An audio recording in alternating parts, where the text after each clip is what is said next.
Welcome back to Jan Marie's Canyon Kitchen. Today I'm going to water bath ground beef. Very controversial subject, but for years and years and years, my grandparents have been water bathing meat and pretty much everything. They never had pressure canners. So today I'm going to water bath ground beef. And this is how I'm doing it. I'm going to I have my ground beef. I actually have quite lean ground beef here because I get our ground beef from a butcher.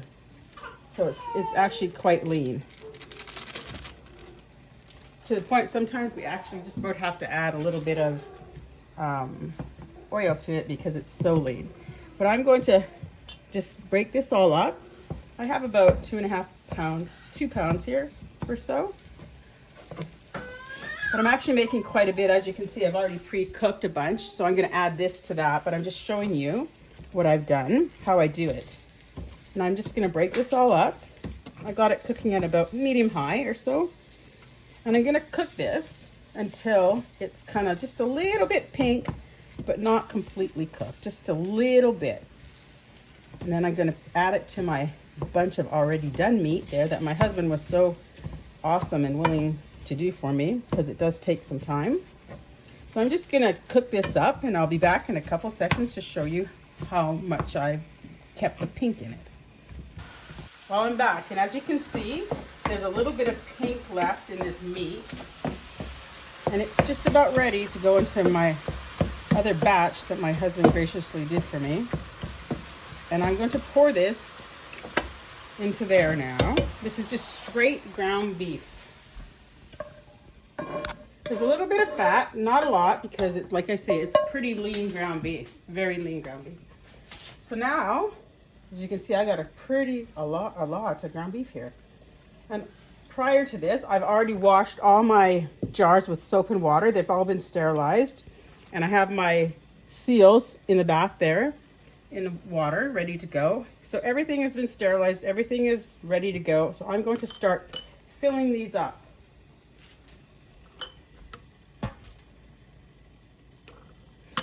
A little bit of a process. It doesn't just, I think the longest is sauteing the ground beef and getting it to where you just have a little bit of pink and not completely cooked.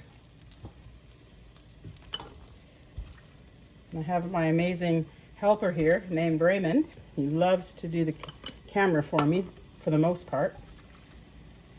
He's learning how to do editing and stuff, so it's pretty awesome. How dare you say my name?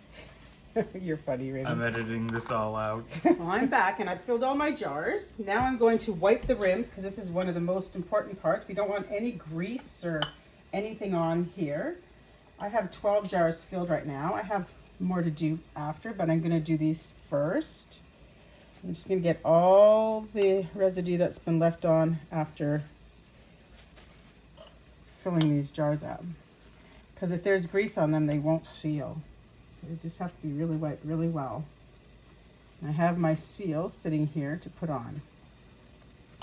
So I have my little handy dandy magnet. So I'm just going to take this. And I notice this is a double one. I think so.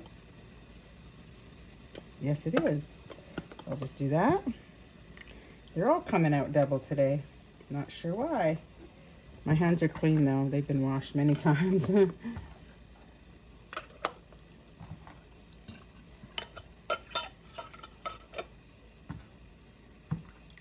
one's coming up upside down.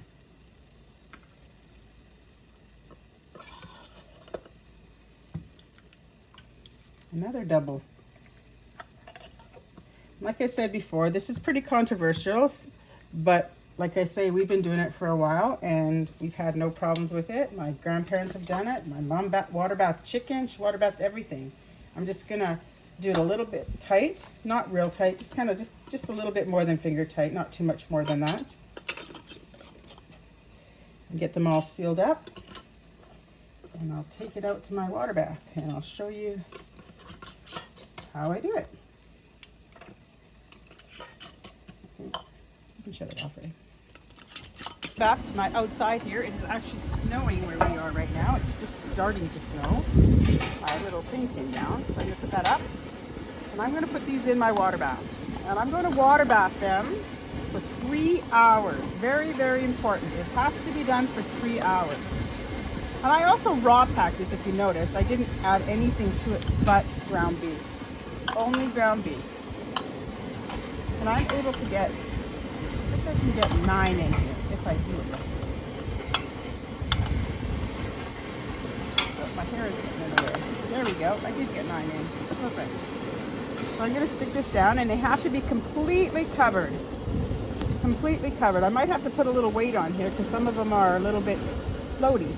So I might have to go get a weight and put it down, but otherwise I will just wait till they start boiling, and then I will count from there 3 hours. And I always have a extra bowl of water, hot water on my stove in the house so that I can add water.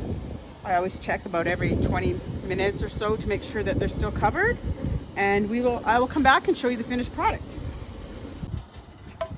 As you can see, I'm back, and the ground beef has been cooking now for 3 hours at a full rolling boil. As you can see, our outside has taken a turn for the worse. We're getting a snowstorm right now, but that didn't matter. The water kept boiling and we didn't have a problem with that. So we're just gonna take these out and we're gonna check what they look like. Ooh, beautiful, look at that. Awesome, they look great. They're actually popping already. I can hear them sealing before I even getting them out. And if you are wondering, yes, the snow is very, very cold. Well, I'm sure a lot of people have seen snow, Raymond. But we live in kind of northern central Canada, so we're up in... So it's snowing here today. Just started this afternoon, and so we're just gonna finish our last... I just wanted to come back and say this is Jan's Canning Kitchen again, and my video was cut short, so I just wanted to show the finished product of the ground beef. It all looks absolutely beautiful and amazing, and it turned out great. Just remember, always water bath meat for 3 hours. It's very important. And I'll talk to you later. Bye. Make sure to like, share, and subscribe. See you later.